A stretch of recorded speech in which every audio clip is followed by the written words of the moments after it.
அம்பத்தூரில் தமிழக வெற்றி கழகத்தின் பாக முகவர்கள் கூட்டம் QR கோட் மூலம் நடைபெற்ற பாக முகவர்கள் கூட்டத்தில் எதிர்பார்த்ததை விட அதிக நிர்வாகிகள் வந்ததால் கூட்டம் நிரம்பி வழிந்தது. சென்னை அம்பத்தூரில் உள்ள தனியார் திருமண மண்டபத்தில் 2026ஆம் ஆண்டு சட்டசபை தேர்தலை முன்னிட்டு தமிழக வெற்றி கழகத்தின் சார்பில் வாக்குச்சாவடி பாக முகவர்கள் ஆலோசனை கூட்டம் நடைபெற்றது. தாவிகாவின் சென்னை கிழக்கு மாவட்ட செயலாளர் பாலமுருகன் தலைமையில் நடைபெற்ற இந்த கூட்டத்தில் பங்கேற்பதற்கு அம்பத்தூரை சேர்ந்த 13வது வார்டு பாக முகவர்களுக்கும் அழைப்பு விடுக்கப்பட்டிருந்தது. விஜய் தலைமையில் பாக முகவர்களுக்கான ஆலோசனை கூட்டம் நடைபெற்ற பின்னர் தமிழகத்தில் முதல் முறையாக அம்பத்தூர் மாவட்ட செயலாளர் ஏற்பாட்டில் நடைபெறும் தாவிக பாக முகவர்கள் கூட்டம் இதுவாகும்.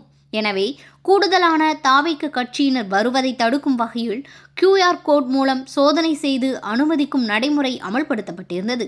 இருப்பினும் எதிர்பார்த்ததை விட கூடுதலான அளவு பாக முகவர்கள் வந்திருந்ததால் மண்டபம் நிரம்பி அமர்வதற்கு இடமில்லாமல் நிர்வாகிகள் வெளியே வரை நின்றனர். இந்த கூட்டத்தில் தேர்தல் நேரத்தின் போது வாக்குச்சாவடிகளில் எவ்வாறு துரிதமாக செயல்பட வேண்டும், வாக்காளர்களை எவ்வாறு அணுக வேண்டும் உள்ளிட்ட பல்வேறு ஆலோசனைகள் வழங்கப்பட்டன.